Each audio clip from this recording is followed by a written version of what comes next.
Moving on in my hometown, it's time to check into our hotel, the Wit, one of the hippest and hottest in the city. Need evidence of that? Well, just look at the scene at Roof, the Wit's rooftop bar. I'll have more from Roof in just a minute, but first, let's learn a little more about the Wit itself.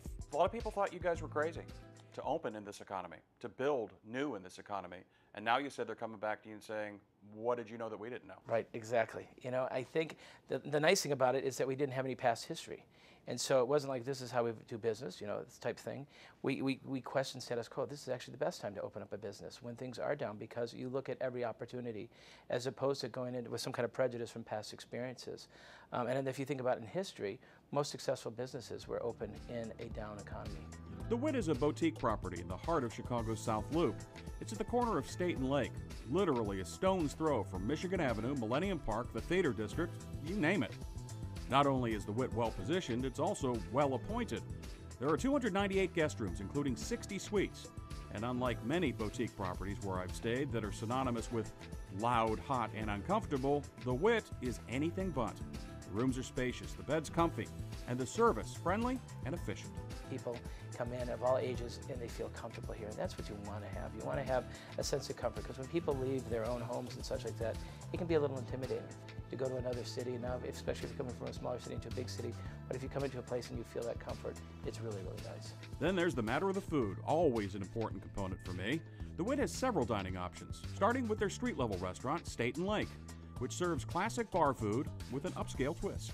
We still want to offer the snacks and things that we do, but instead of just having bar snacks or whatnot, we'll take all organic mixed nuts and roast them in the oven and then sprinkle smoked sea salt on them and things like that. We'll do almost like a surf and turf play on deviled eggs, where you get one deviled egg that's a short rib deviled egg right next to a deviled egg that has lobster salad and fresh Maine lobster in it. Manchester cooked up one of the restaurant's newer dishes for the camera, a Kobe beef skirt steak in a veal stock, red wine, and bone marrow sauce.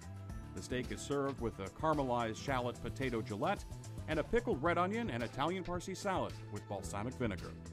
State and Lake is the Wit's 3-meal-a-day restaurant, though you'll find the mood lighting throughout the day, even at breakfast, so don't let that throw you. It's a nice space, and one that's quite often packed.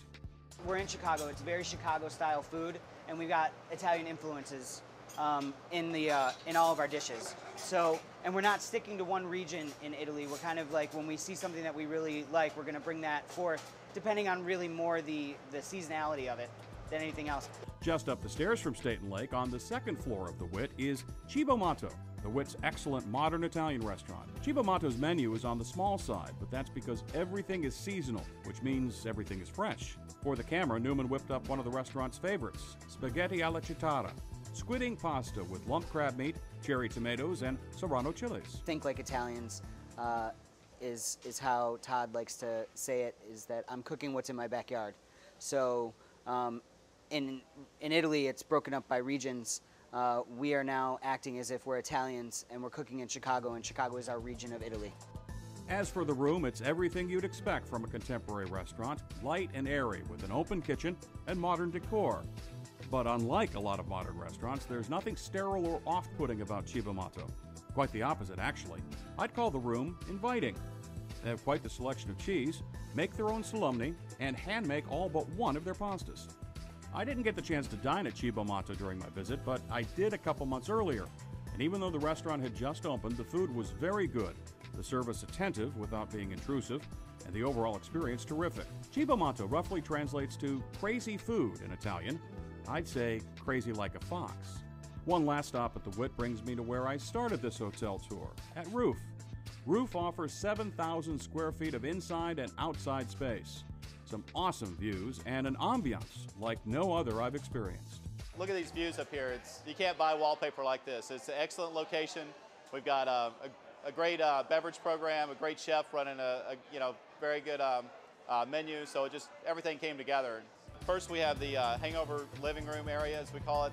There's a table of 8 that actually extends out over the building, so you're actually suspending in air.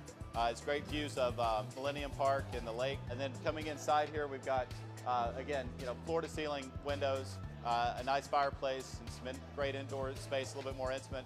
Then, of course, the main outdoor space has fire pits and other full-service bar. Marshall says they thought Roof would be kind of a hip piano bar. It's hip, all right, but it's a long way from a piano bar. Roof serves up two things in abundance: views and cocktails. How do you come up with your ideas? Flavors? Flavors, You know? history, cocktail history, a lot of stuff with,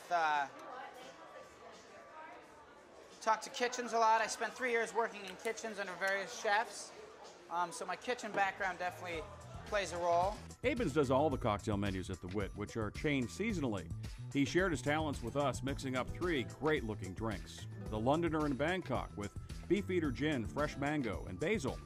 The Jalisco Old Fashioned featuring Salsa Anejo Tequila, Orange and Regular Bitters, and Agave Syrup. And the Honey and Spice Pairs with Hanger One Spice Pear Vodka and Orange and Regular Bitters. Roof at the Wit. You'll have to wait in line unless you're staying at the hotel, which gives you first dibs. But even if you do have to wait, it's worth it.